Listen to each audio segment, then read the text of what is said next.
The opinions and views expressed by individuals during this broadcast are their own and may not be the opinions of this network, their group, or other organization they may be involved with.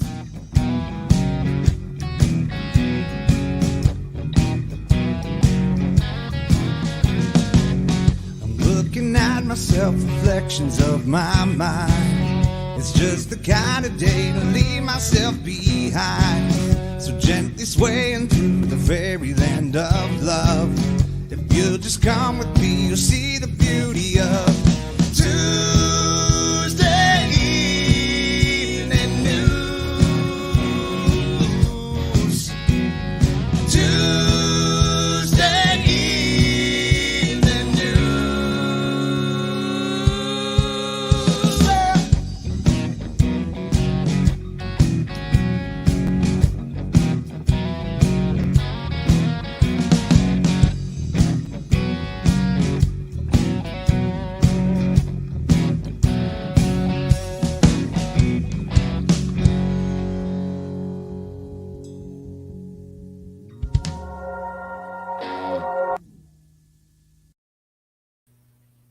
Hello, everyone, and welcome to the Psychedelics Reporters for this Tuesday, the 9th of July, episode 117, here on NOK Network, the videos news podcast focused on psychedelic medicine being reported in mainstream media. Shout out to the guys in Dead Ringer, for Quaker Lake, Ontario, for the awesome intro track originally recorded by the Moody Blues with some customized changes for our show. I am joined by my joint host, amazingly, Terrence Simpson, along with the one and only Bufo Alverius, who has chosen all of our stories for us. Hello, Tara. Well, hello, hobbies, and hello, everyone. Great to be back after another week. I'd like to take a minute to introduce Bufo. He's our Sonoran desert toad, or Colorado mud toad. Did you know he emits DMT from his skin? And while that sounds like great fun, park rangers would like to remind everyone, please don't lick that toad. I don't like the toad. Unless you know how to properly, safely play with the toad and extract medication, and you have the proper identification of being able to do that. Because I don't think they even let you just walk up, grab a toad, and go.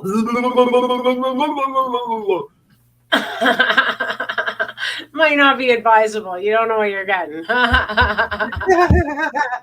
Right, especially could you imagine trying to grab it from a bufo, grabbing it from another frog, and next thing you know, you got all this other like wart pea like dangling from your mouth.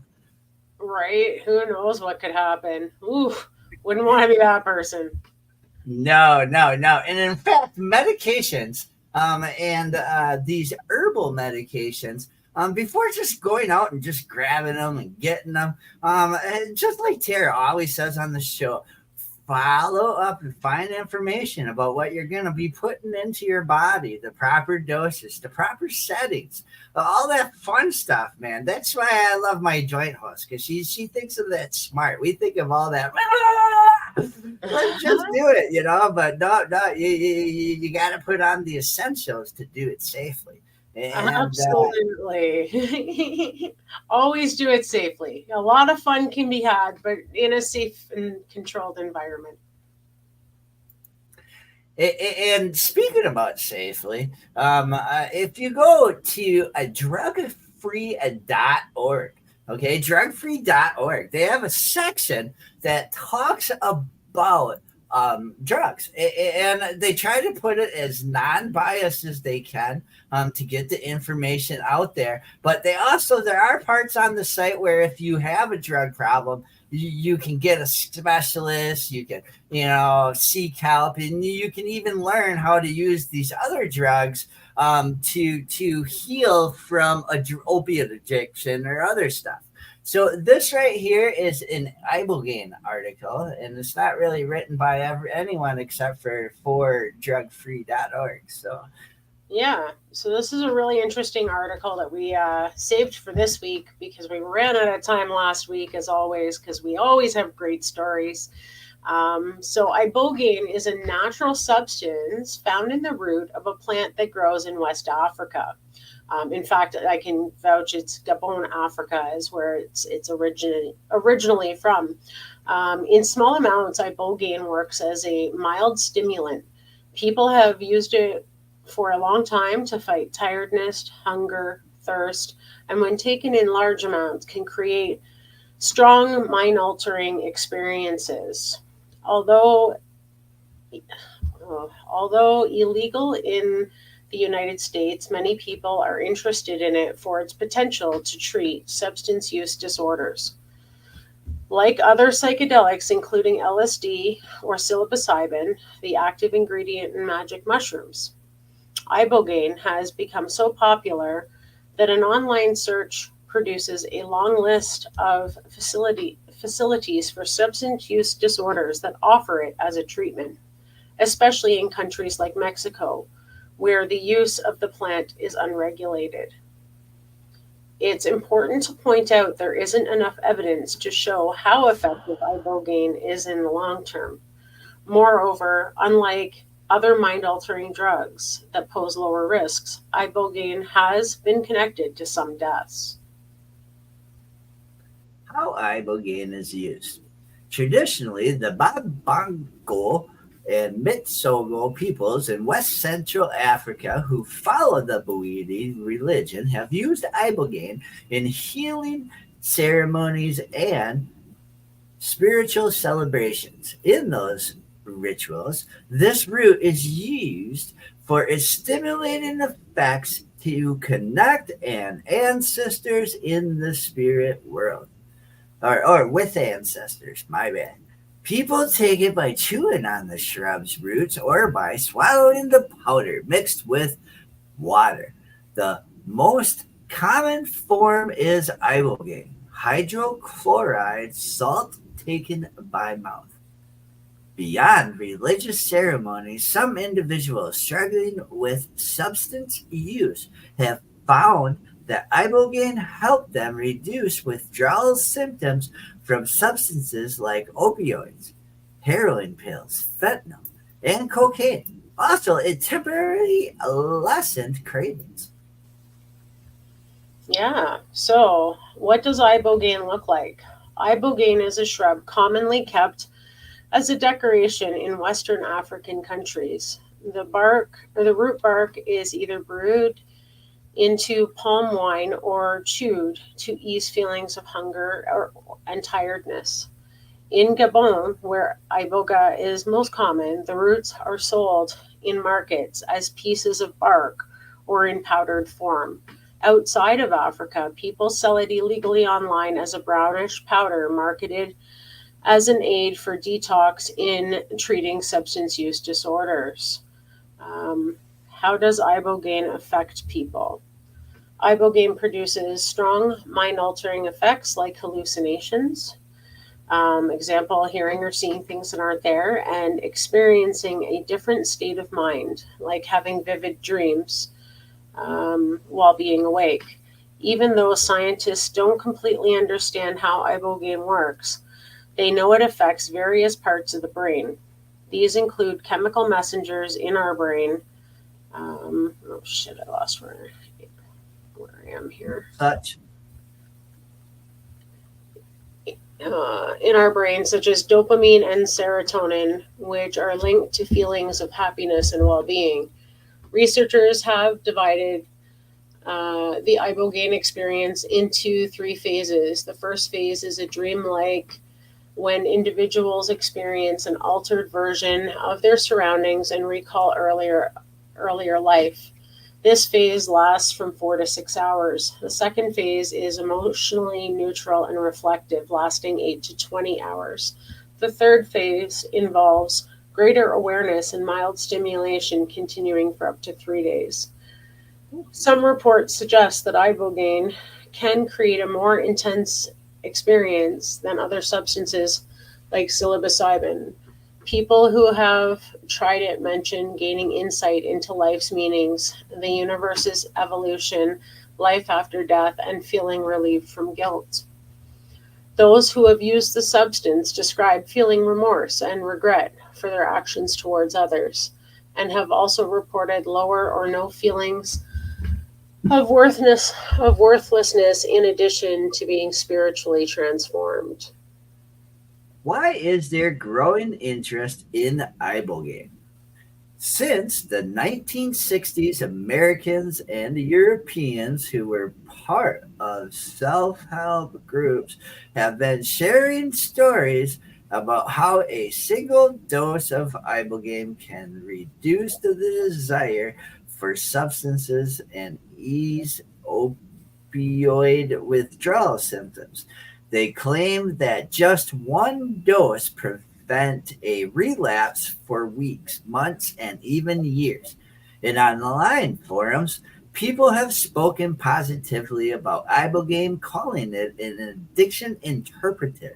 It's estimated that over 10,000 people have sought treatment in countries where this substance is not regulated. Some clinics that offer ibogaine treatments for opioid use disorders feature rare reviews from patients.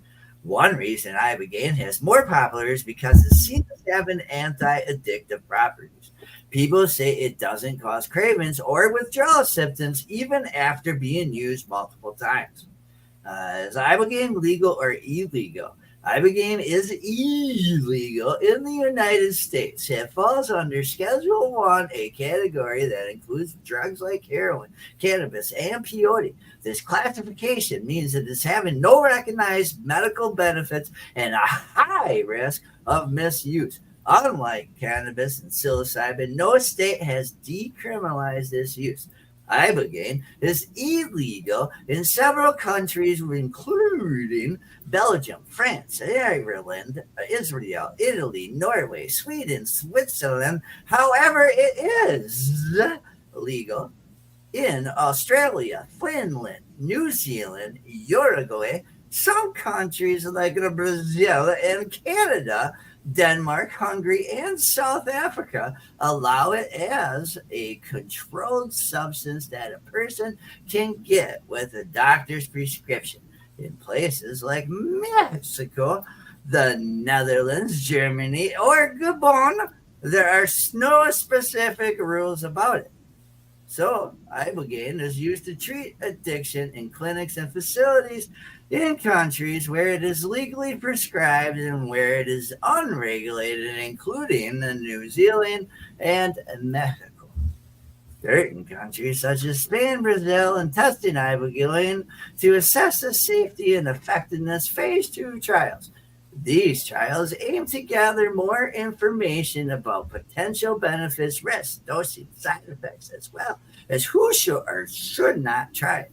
In the United States, the biotech company Delix Therapeutics got an award in 2023 from the National Institute or Drug Abuse to study a non-hallucinogenic analogs like cousins of ibogaine called DLX-007. They're looking into potential use for different substance use disorders, including opioids and stimulants like cocaine. Wow. What does research say about ibogaine?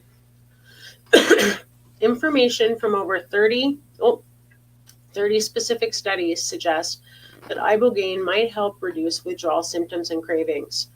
However, there have only been 2 scientifically sound trials testing the use of ibogaine as treatment for substance use disorder. In these trials involving 47 people, ibogaine was given in controlled settings, with one group receiving it and another getting a fake substance placebo without knowing which they were taking. One of these trials had mixed results.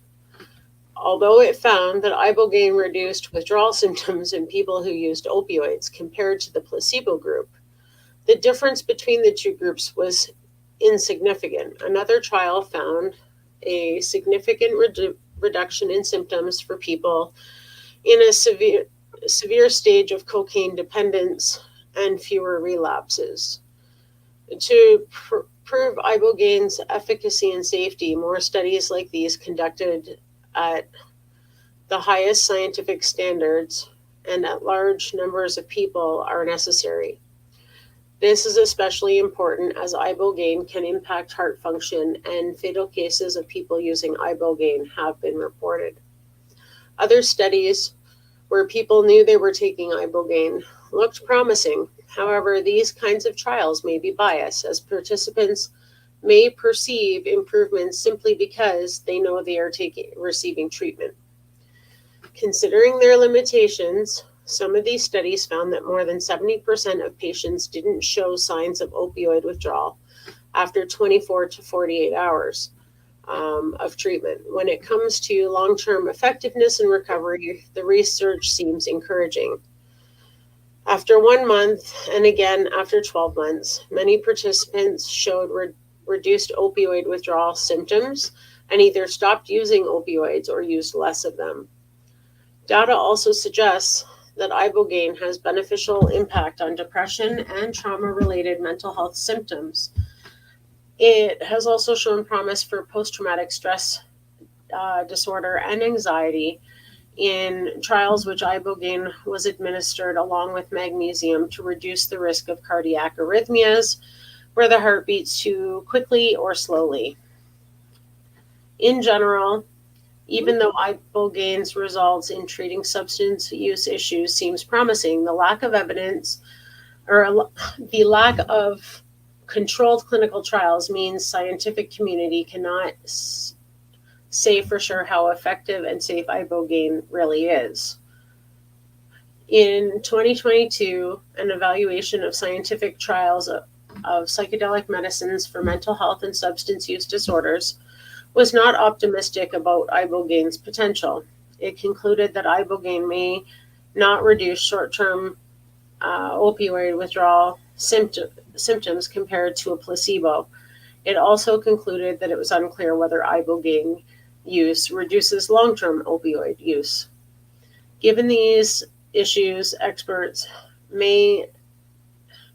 have stated that it may take up to 10 years before the Food and Drug Administration considers ibogaine as treatment for substance use disorder. Oh, what are the risks? More than 30 deaths have been linked to the ibogaine in the last 40 years, according to scientific reports.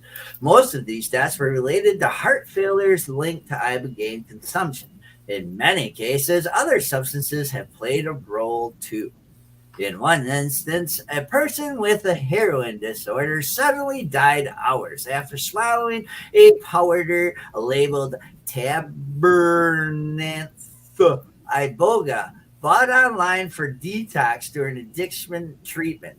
The information suggests that the death was likely due to the heart-related effects caused by the ibogaine powder, although codeine and morphine were also present. This case brings the attention to the global issues of ibogaine being easily accessed on the internet.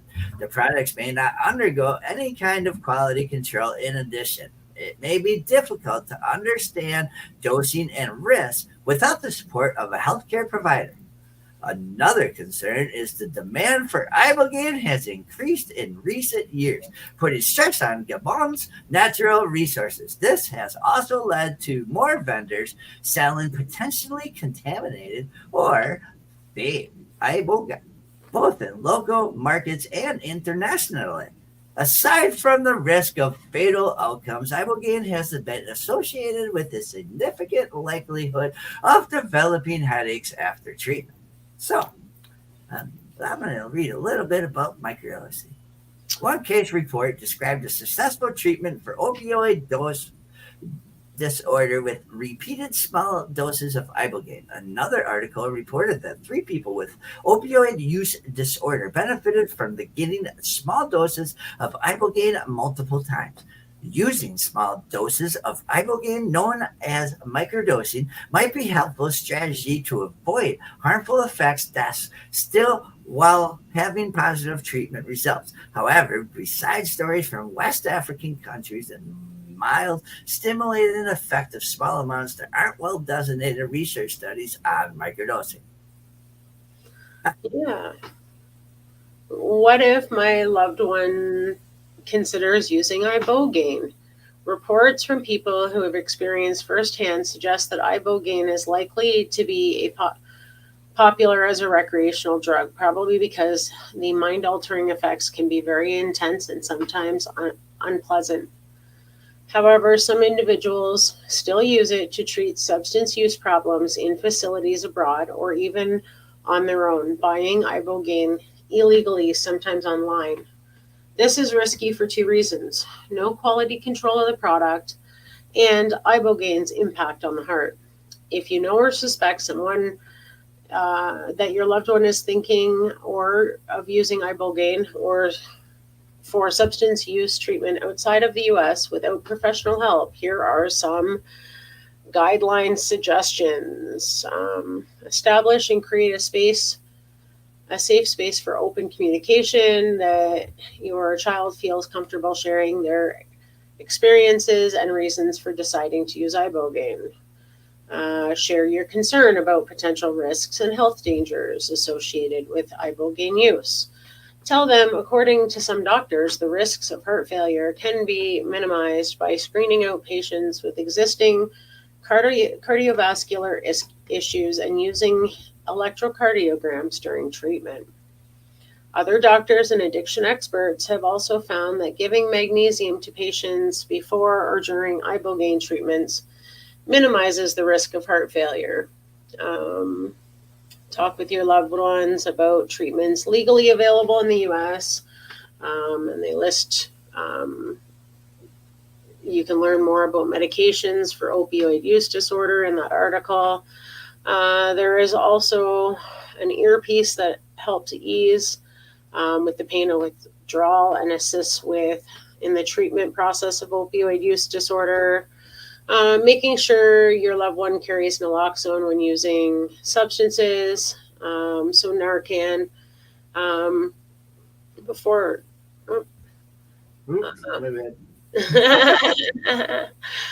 Again, suggesting that you talk to an addiction specialist and mental health care providers, and remind them your worry is because you care about their safety and well-being.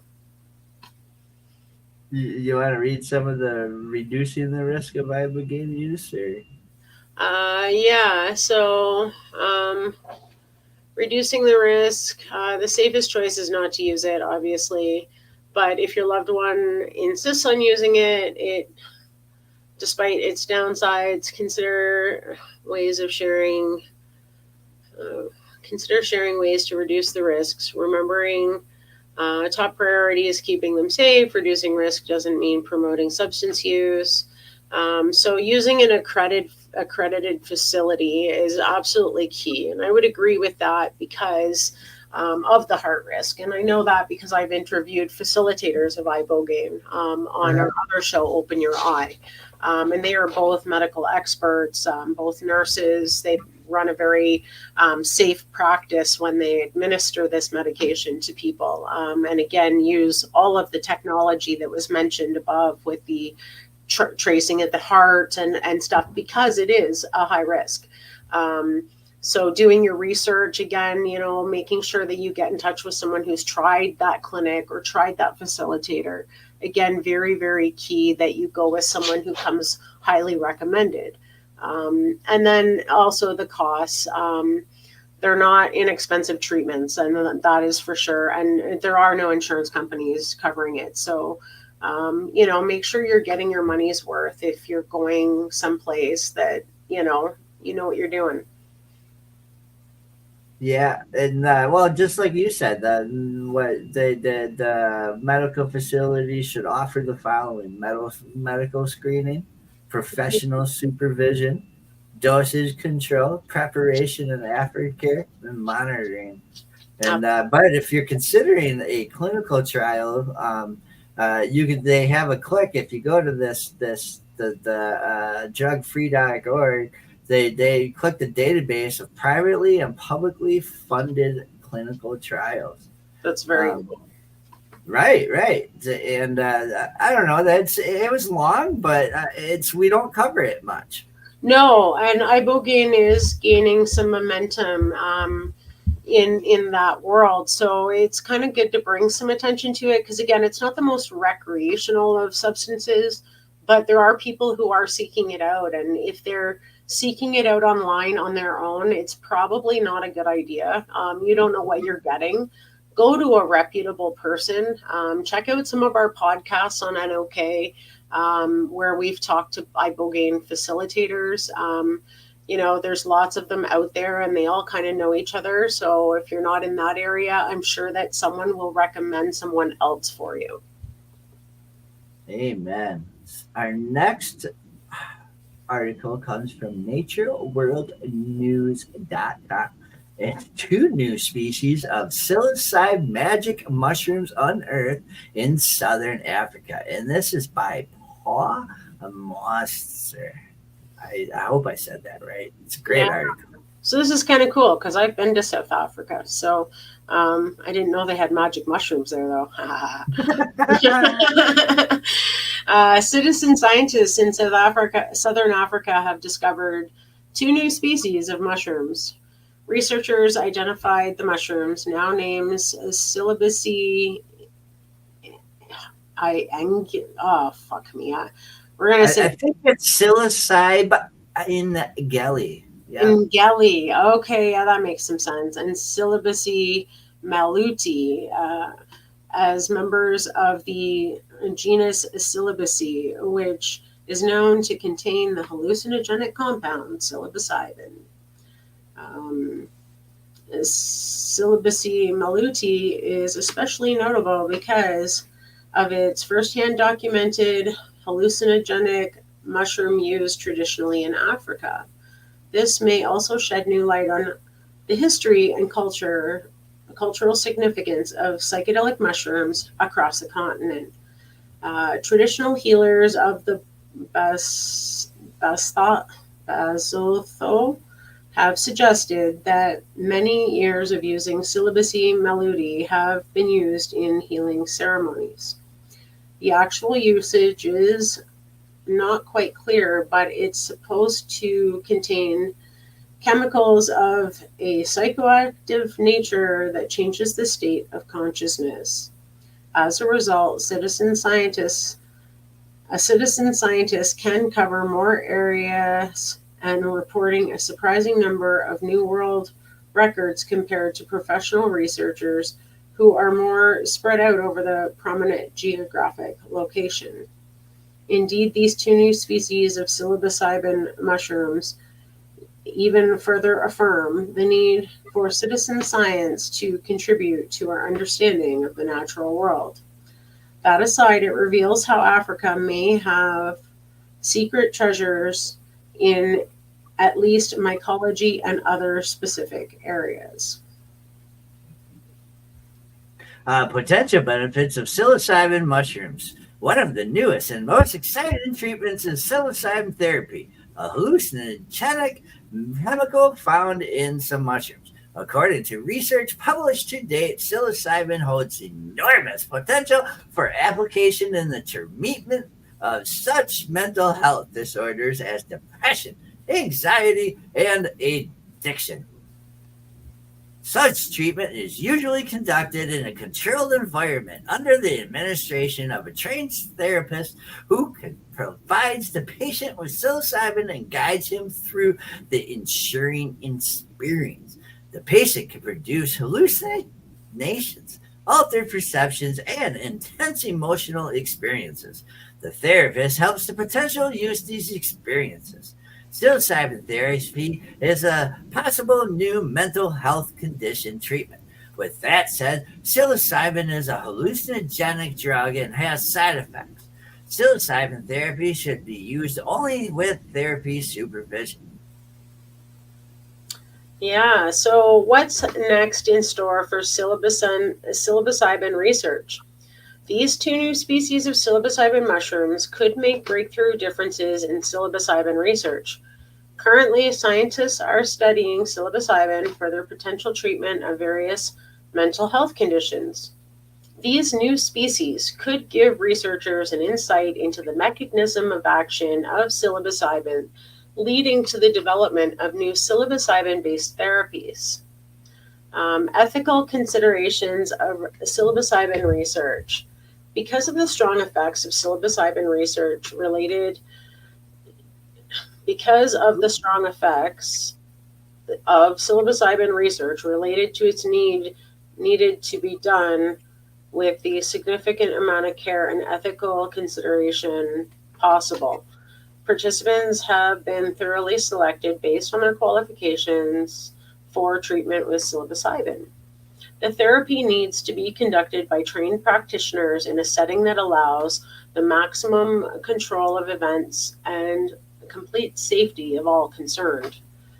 Well, the findings of 2 new species within the psilocybin mushrooms is significant to mycology. It performed responsibly and ethically. It may be that such research could illuminate the history of cultural importance of psychedelic mushrooms within Africa and bring new initial findings within psilocybin research. Very importantly, it needs to be performed safely and ethically. That's it. That's it. Great article. Yeah, short and sweet, I guess. But that's cool that there's 2 new species. I mean, they're finding new species of things all the time, but that's really cool. Well, and another African species, I'm not upset about this because we tried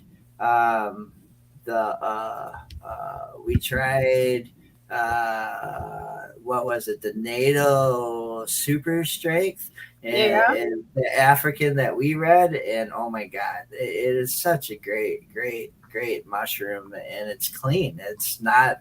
It's powerful, but not like overwhelming. Won't like the penis. Right. Nice. So those strains tend to be a bit better, right?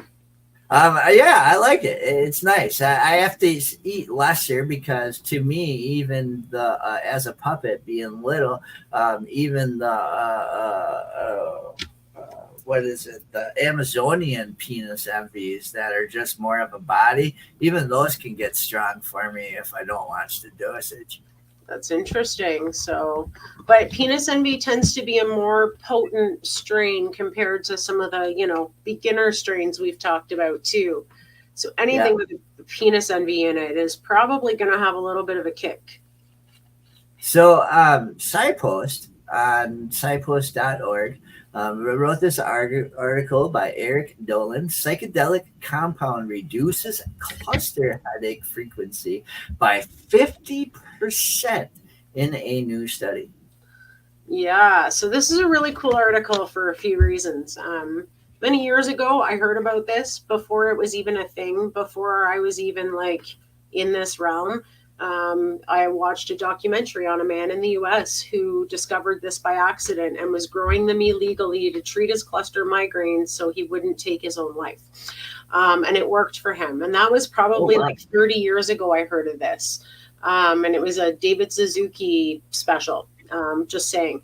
But, and then years later in this realm, I had someone approach me at an event who was telling me about their cluster migraines and being on a website called Cluster Buster, where a doctor told them about this as a treatment. So this article was written by Eric Dolan on July 3rd. And so a recent study published in the Journal of Neurological Sciences has found that psilocybin, the psychoactive compound in psychedelic magic mushrooms, can reduce the frequency of cluster headaches.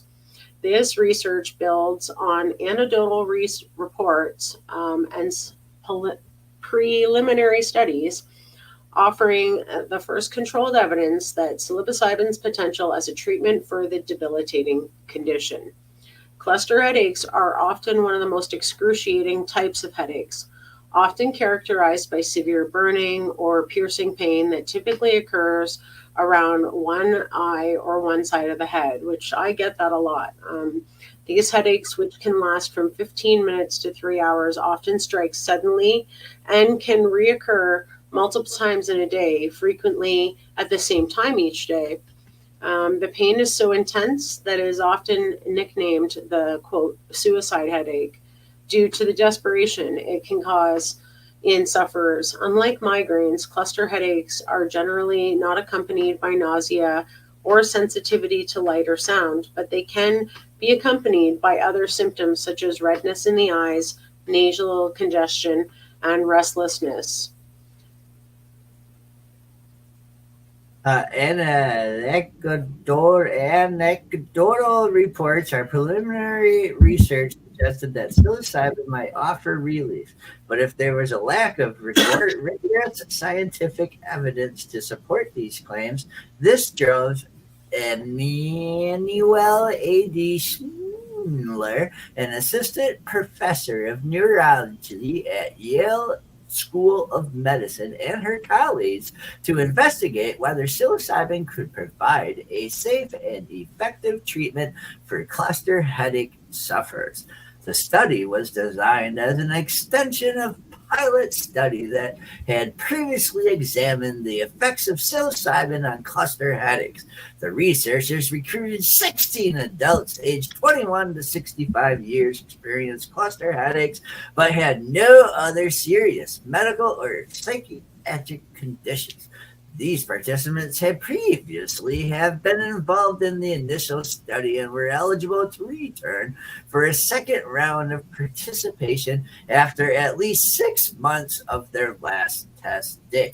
Participants were randomly assigned to receive their 3 doses of psilocybin or a placebo, with sessions spaced approximately 5 days apart. Assholes! Placebo? What the hell? I want to see what a mushroom does. Like, the psilocybin was administered in a carefully controlled setting, with most participants and research staff blinded to the dose given. Participants maintain headaches diaries starting 2 weeks before and continuing until 8 weeks after the first section, documenting the frequency, duration, and intensity of their headaches. That's pretty cool. The study was approved by the necessary regulatory bodies, including Veterans Affairs, Connecticut Health Care System, and Yale University, and was conducted under the investigational new drug application with the U.S. Food and Drug Administration. Funding for the extension phase came from Cervelia Life Sciences.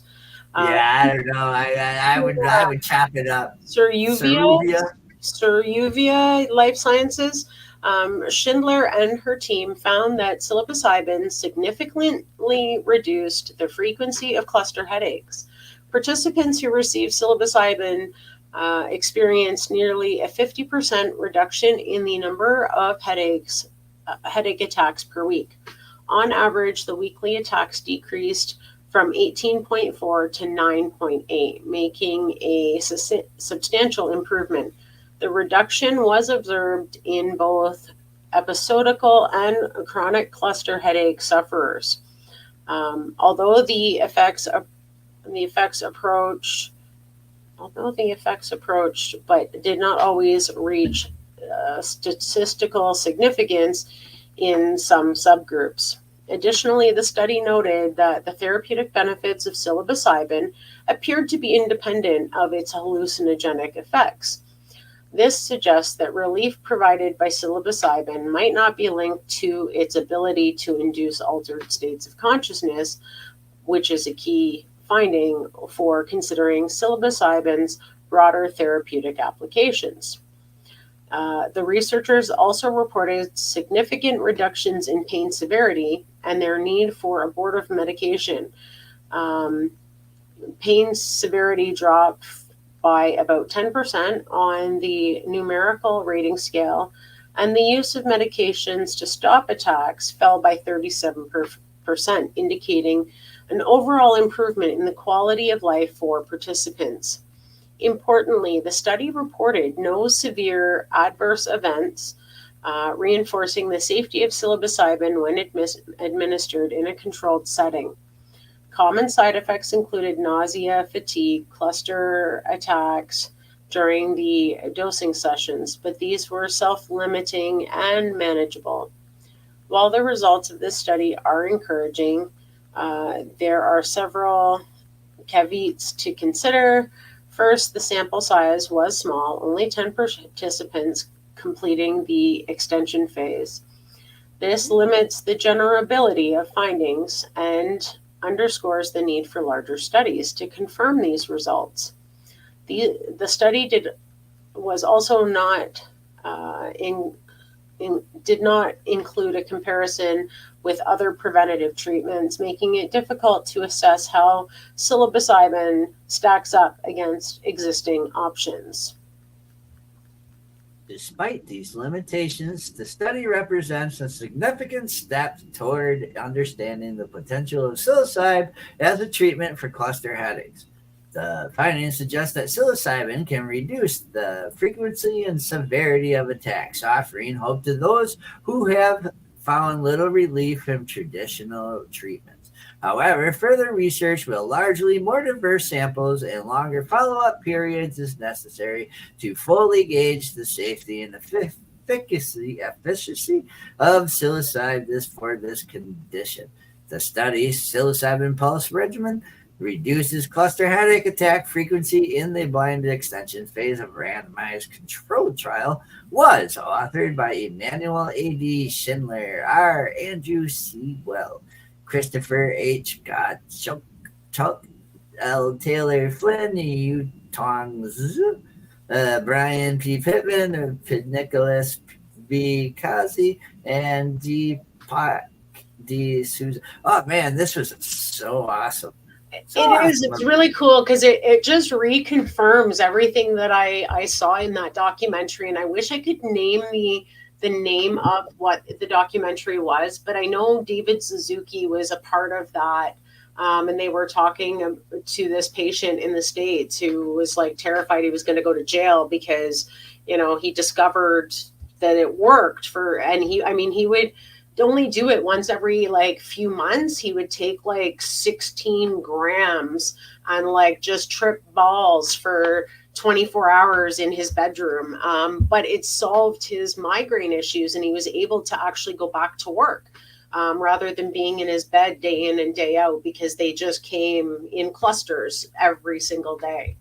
So it was really, really cool. And other people over the years have told me about this website called Cluster Busters. And it's a site about cluster migraines where there's actually doctors who have chimed in there and said that psilocybin works really well for cluster migraines. So just saying, it's coming. It's been around a long time. It's just now finally getting in the mainstream media. So freaking awesome. So freaking awesome. And speaking about medication, it is medication time. That's right. It's time to pay some bills. So stay tuned for a word from some of our sponsors. And we will be back with more articles that Bufo has chosen, making mainstream media news. Hey, we'll be back in 4 minutes and 20 seconds here on the Psychedelic Reporters on NOK Network.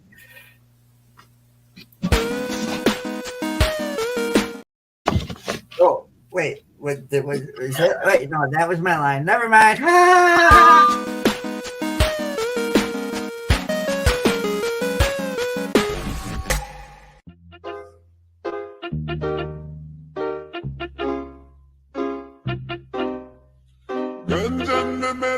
NOK Network presents Ganja News Update. Join joint host Tara Simpson and Ron McNabb as they bring you the Global Cannabis News Update.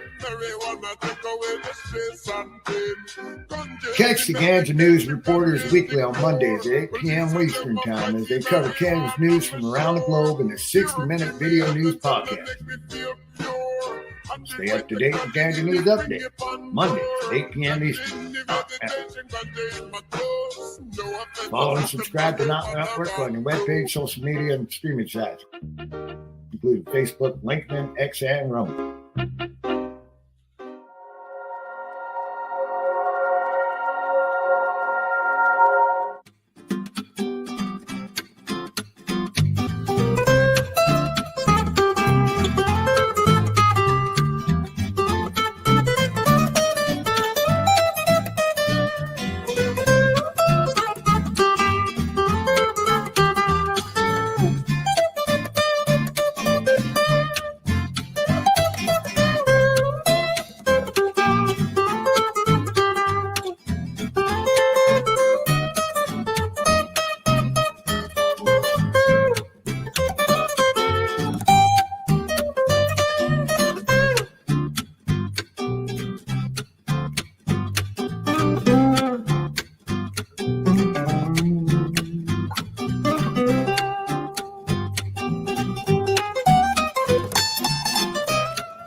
Psychedelic Tuesdays on NOK Network.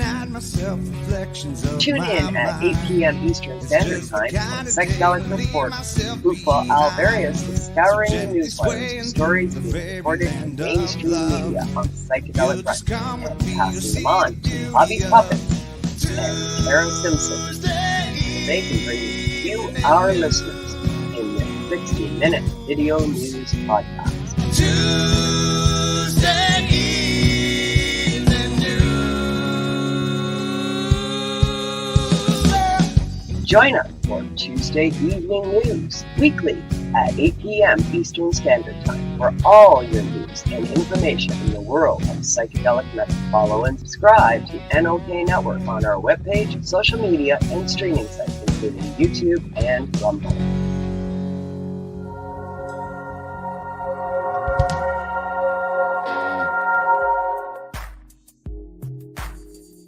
Put it away for 30 minutes a day on IWK. The IWK 710 Daily Sesh is a virtual gathering where consumers meet up or a toke and some laughs at 7 p.m. Eastern nightly. Originally aired on Info with Kim's social media page, the IWK 710 Daily Sesh is now also podcasted on NOK Network. Rotating joint hosts bring you a variety of content during this 30-minute virtual smoke sesh. Take a break from the stresses in life and put it away for 30 minutes a day on IWK. Podcasted nightly at 7 p.m. Eastern Standard Time on NOK Network.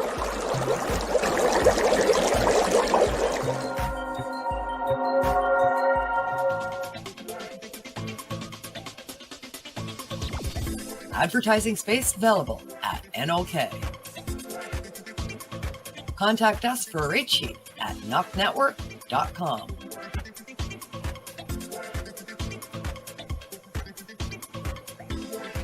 Send us a message on our social media platforms or email us at info@NOKNetwork.com.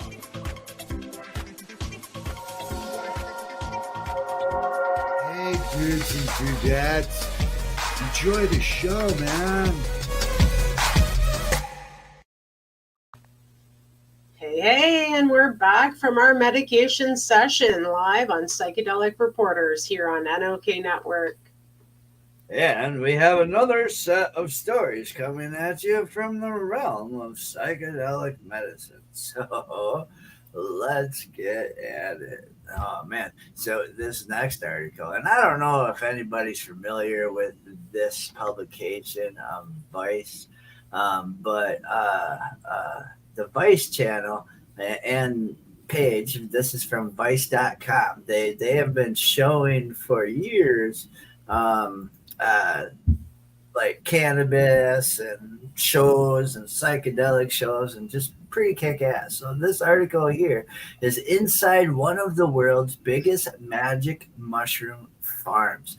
In the Canadian mountains, ex-underground mushroom growers are showing Big Pharma how it's done. And this is by Matt Busby. Man, look at the size of them.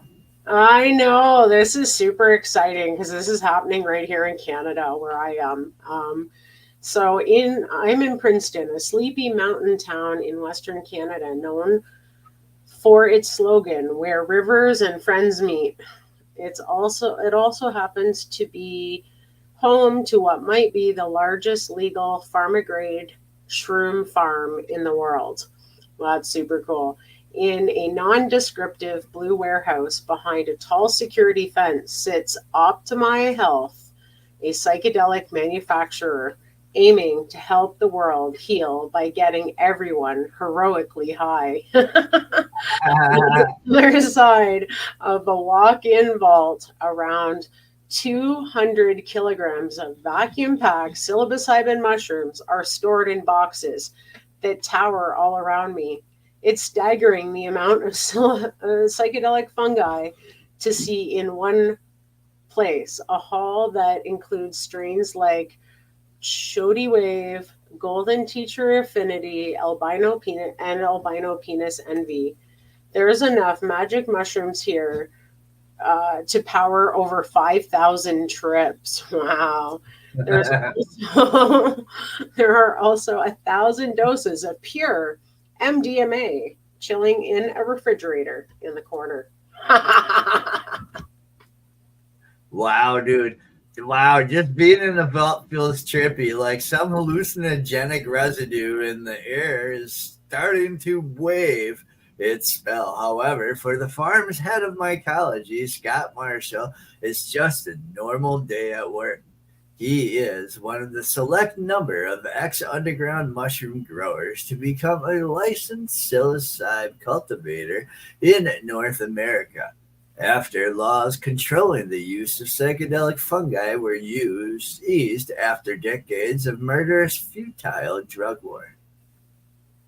Oh my God. I know, look at them all. That's crazy. Scott moved to Princeton for the job and became so obsessed with his lab work that he hasn't left town for over a year. I'm not trying to be Mr. Mushroom Man, but when I got hired, they were like, whoa, we need to fill this spot. So I did it. He tells Bites it's a dream come true. It's going to have super therapeutic effect on the world. Oh my God, it's so awesome. Dude, I want his job. The journey a mushroom must take in order to get into this vault, which is licensed to hold up to $36 million worth of product, starts in a petri dish. Marshall introduces mushroom spores of compatible mating types to each other, and they fuse together, starting their own network of fungi. It's microscopically hot. He said in a previous interview of the initial spore rendezvous. He then performs a few tweaks so that the mycelium develop as quickly as possible before mixing it all into a liquid inoculant. Marshall injects the concoction into a giant bag of rye grain, which consumes the mushroom water before being transferred into a sealed grow bin, where it eventually blooms into shrooms. Then he does it again and again and again. It's not easy work, and it's paramount to avoid any contamination. The mishandling of mushrooms could open the door to unwanted organisms or microorganisms that could rip through the entire facility, wrecking millions of dollars worth of havoc. The company's operation could have been much more straightforward. Many mushroom companies just produce pure psilocybin through chemical processes in a lab. Others simply grow mycelial grain and then package it as mushrooms. Oh, weird. But Marshall believes that the botanical route to organically grown real mushrooms is much more beneficial. Oh man, it's and with him not leaving, like now, if it said facility or the town, because if he's traveling less, that can be why he's getting less contamination in his lab too. Maybe, yeah, he is out west. Wow, look at, oh my God, that's beautiful. Those are penis envy. Oh, that is? Yeah. Yeah. Yeah. Oh, yeah. Because, I was used to seeing the albinos. Yeah. No, that's awesome. To do so, the company had to invest around $22 million to create the state-of-the-art farm. This includes rooms in which levels of humidity, moisture, and heat can be altered to replicate the climates of places where particular mushrooms thrive, like parts of Oregon and Costa Rica, enabling them to grow such a diverse range from phallic wands to fluffy mycelial growths. Marshall has built up genetics bank of 100 different strains as he seeks to cultivate the most powerful mushroom possible so that patients can consume less. It sits next to a second lab where the company makes MDMA. Oh my God. Of course, Optima Health just don't want to help the world trip safely. It also wants to help make a lot of money in the process, which projections suggest the illegal psychedelic industry could generate more than $10 billion a year globally by 2027. We're in a league of our own in the terms of scale, compliance, and opportunity, says the co-founder and chief marketing officer, Dane Stevens. It's taken almost 5 years and $30 million in investment. We've always had the mindset that we could get it done. It's no mean feat. Very few companies have managed to legally supply psychedelic drugs at an international scale. In late May, the Optimi Health Lab was granted regulatory approval to provide psychedelics to psychiatrists around the world in jurisdictions where they are legal. The company also just sealed a deal to provide MDMA and psilocybin to patients in Australia, which began legal therapies this year. Oh my God. Wow, that's pretty cool, eh? And there he is with his test tubes. There he is with a smile on his face. It's full of MDMA. It wasn't easy to get people to believe in the vision when we were starting this, adds Stevens, whose hoodie reads Mushroom Lover. He personally invested startup costs of more than $2 million, along with his fellow co-founders, which includes J.J. Wilson, the son of Lululemon's billionaire founder Chip Wilson, and heir to yoga brand Throne. Despite Optimi Health's business model being untested, Chip posted on X last year that he believed the company could commercially globalize psychedelics,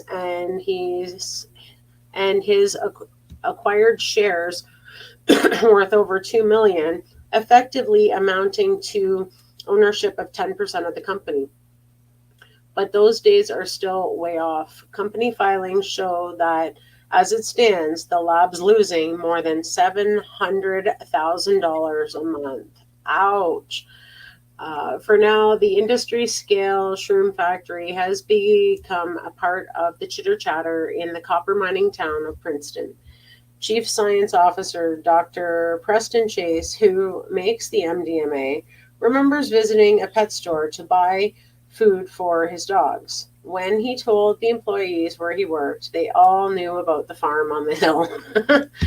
I've definitely had some Walter White moments holding up a flask of filtered off-white powder containing hundreds of MDMA doses, he says. But this is medicine.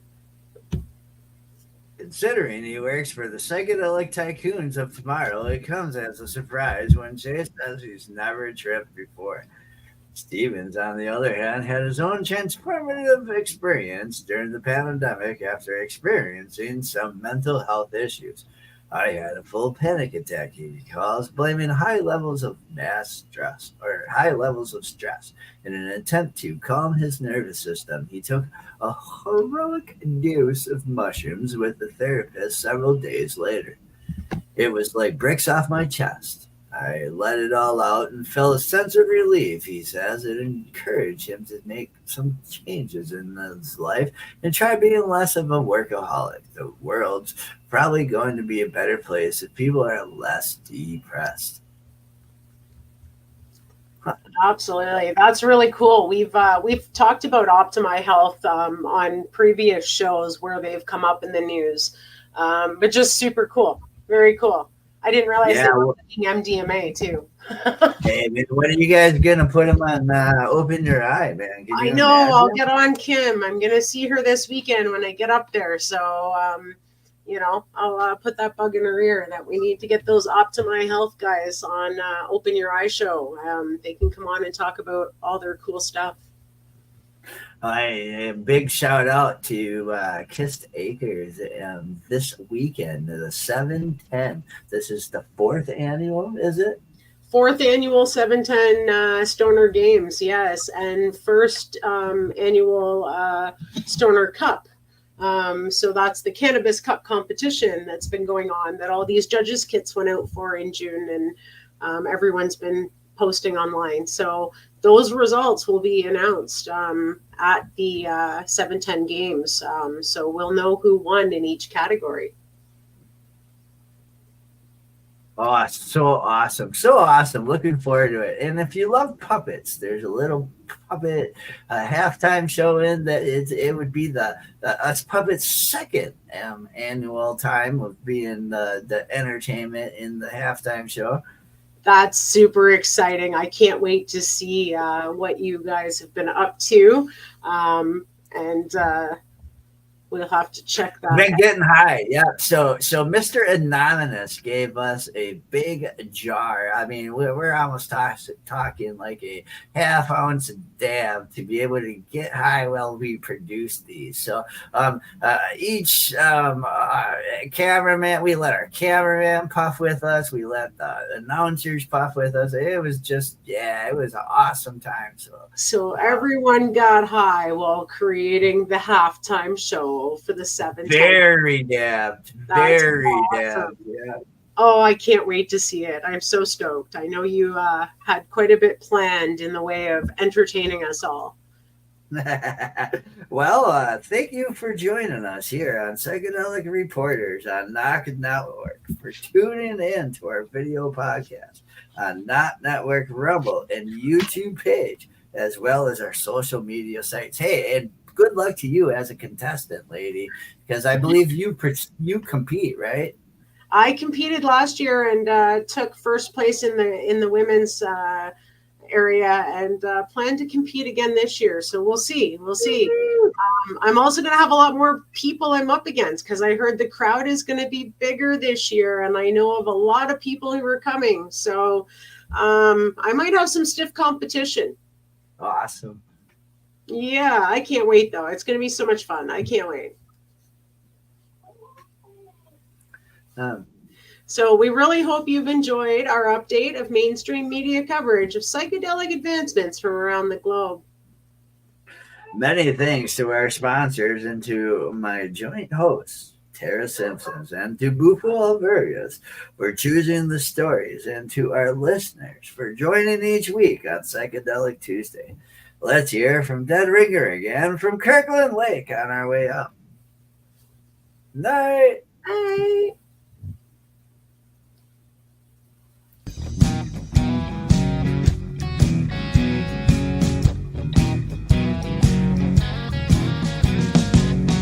Looking at myself, reflections of my mind. It's just the kind of day to leave myself behind. So gently swaying through the fairyland of love. If you'll just come with me, you'll see the beauty